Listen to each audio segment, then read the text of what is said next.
பேரவைத் தலைவர் அவர்களே, மாண்புமிகு சமூக நீதித்துறை அமைச்சர் சொன்ன அம்பேத்கர் அயலக உயர்கல்வி திட்டம் மாணவர் பாரதிதாசன் பெற்ற நிதி என்ற விவரத்தை முழுமையாக சொன்னார்.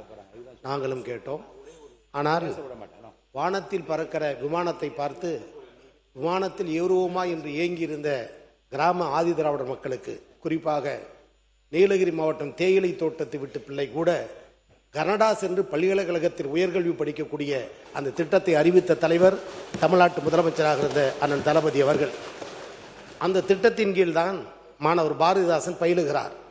மாண்புமிகு அமைச்சர் 2-3 தினங்களுக்கு முன்பு இந்த திட்டத்தின் கீழ் எல்லா மாணவர்களுக்கும் நிதி உதவி அளிக்கப்பட்டு விட்டது என்ற செய்தி பரவியதற்கு பிறகு மாணவர் பாரதிதாசன், அமைச்சர் இப்படி சொல்லுகிறார், எனக்கு நிலுவைத் தொகை வரவில்லை என்ற எண்ணத்தை தான் அவர் கருத்தாக வெளியிட்டு அது இன்றைக்கு வெளியிலே மாணவர்கள் மத்தியில் கொந்தளிப்பை ஏற்படுத்தி இருக்கிறது.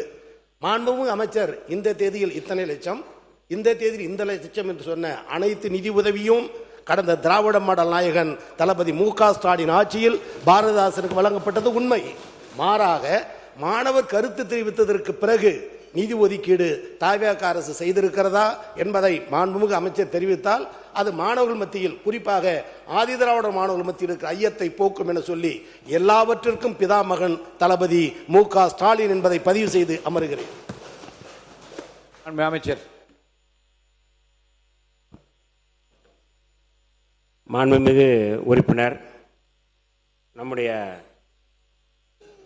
கோவி செழியன் அவர்கள், முன்னாள் உயர்கல்வித்துறை அமைச்சர் அவர்கள், அவர் பேசியிருப்பது என்பது யாரும் மறுக்கவில்லை. யாரும் நாங்கள் புள்ளி விவரங்களில் கடந்த காலங்கள், கடந்த ஆண்டு தான் அவருக்கு கொடுக்கப்பட்டிருக்கிறது என்பதை நான் சொல்லியிருக்கேன். படிச்சாச்சு. அதை நான் படிச்சிருக்கிறேன். இந்த யாரும் குறுக்க பேசாதீங்க. கடந்த 7/5/2026 கடைசியாக வழங்கப்பட்ட தொகையும் நான் சொல்லியிருக்கின்றேன். இதில் நாங்கள் சொல்ல வந்தது என்னென்றால், கடந்த முறை 500 பேர் விண்ணப்பம் செய்தார்கள்.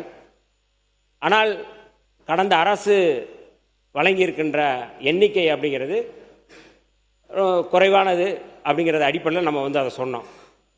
மொத்தம் கடந்த முறை வழங்கியிருக்கின்ற அந்த எண்ணிக்கையை விட இந்த முறை 3 மடங்கு நாங்கள் அதிகமாக கொடுத்துருக்கிறோம்.